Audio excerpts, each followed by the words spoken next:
এতটাই নরম আর তুলতুলে, মুখে দিলেই মিলিয়ে যাবে। হাই এভরিওয়ান, নতুন আরেকটা রেসিপি নিয়ে তোমাদের সামনে চলে এলাম। তো কেমন আছে আমার বন্ধুরা, ভালো আছো তো?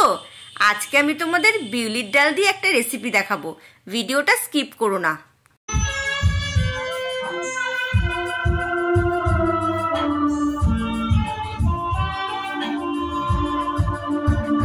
এক বাটি বিউলির ডাল নিয়েছি। আমি এই বিউলির ডাল ধুয়ে পরিষ্কার করে সারা রাত্রির জন্য ভিজিয়ে রেখেছিলাম।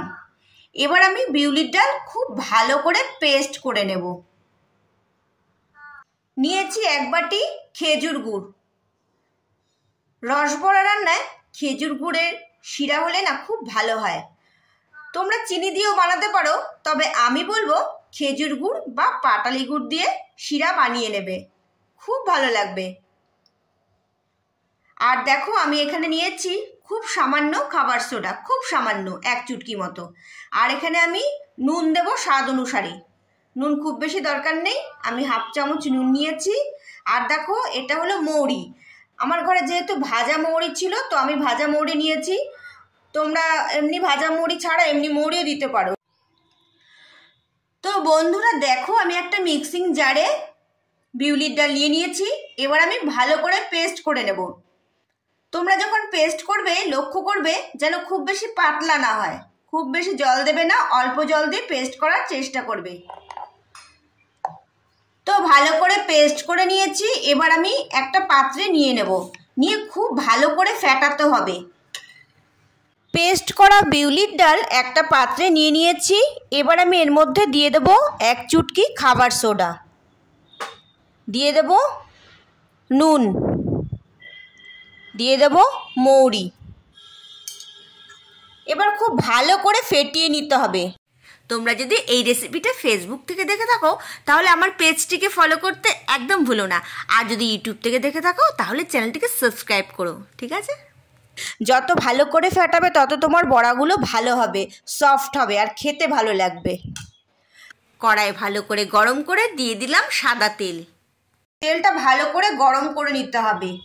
এরপর আমি মিডিয়াম টু হাই ফ্লেমে বড়াগুলো ভেজে নেব। আর আমি ওদিকে আরেকটা কড়াই বসিয়ে দিয়েছি।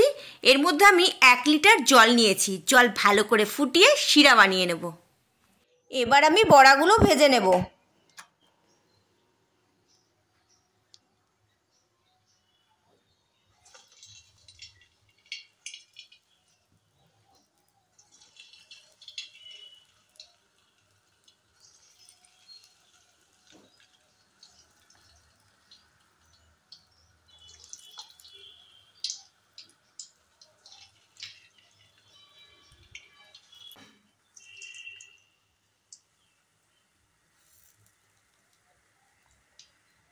তো দিয়ে দিলাম।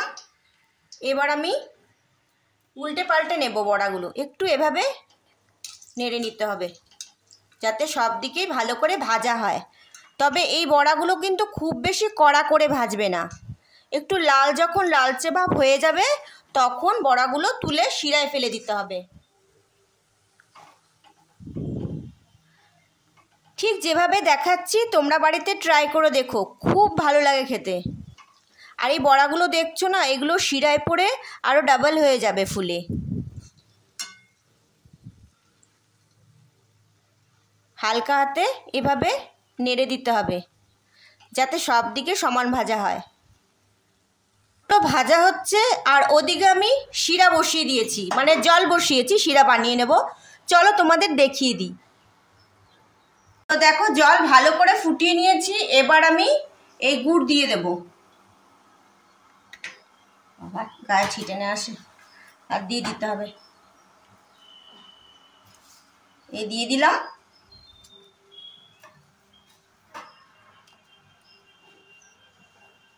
এবার কিছুক্ষণ ভালো করে ফুটিয়ে নিতে হবে। কিছুক্ষণ ভালো করে ফুটিয়ে শিরা বানিয়ে নেব। এর মধ্যে আমি একটু এলাচ দেব। তোমরা বড়া বানানোর সময়ও একটু এলাচ গুঁড়ো করে দিতে পারো। 2টো এলাচ ফাটিয়ে নিয়েছি, দিয়ে দিলাম।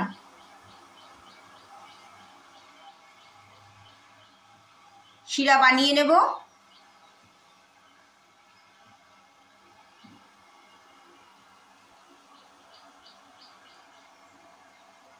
আর দেখতে পাচ্ছ বড়াগুলো হালকা লাল হয়েছে, বড়াগুলো লাল করে ভেজে তুলে নেব। এই বড়াগুলো না শুধু খেতেও খুব ভালো লাগে, আমি তো একটা শুধু খেয়ে নিই, তোমরা একটা শুধু খেয়ে দেখো, খুব ভালো লাগবে। বড়াগুলো ভেজে নিয়েছি লাল করে, তুলে নেব। সেম প্রসেসে বাকি বড়াগুলোও ভেজে নেব।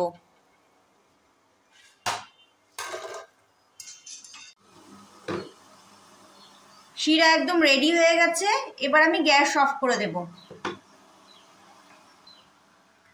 এবার আমি বড়াগুলো দিয়ে দেব।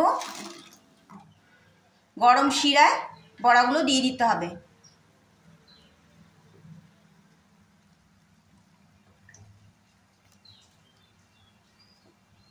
সেম প্রসেসে বাকিগুলো বানিয়ে আমি শিরার মধ্যে দিয়ে দেব।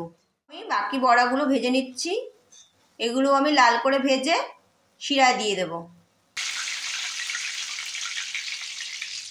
এগুলো আমি শিরায় দিয়ে দিলাম।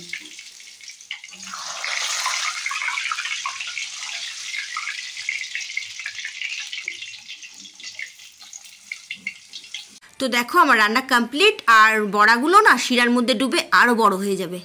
কতটা নরম আর তুলতুলে হয়েছে তোমাদের দেখিয়ে দিলাম। রেসিপিটি ভালো লাগলে লাইক, শেয়ার, সাবস্ক্রাইব করতে একদম ভুলবেন না। ভালো থাকুন, সুস্থ থাকুন। খুব তাড়াতাড়ি আপনাদের সাথে আবার দেখা হচ্ছে। ততক্ষণের জন্যে বাই, লাভ ইউ অল।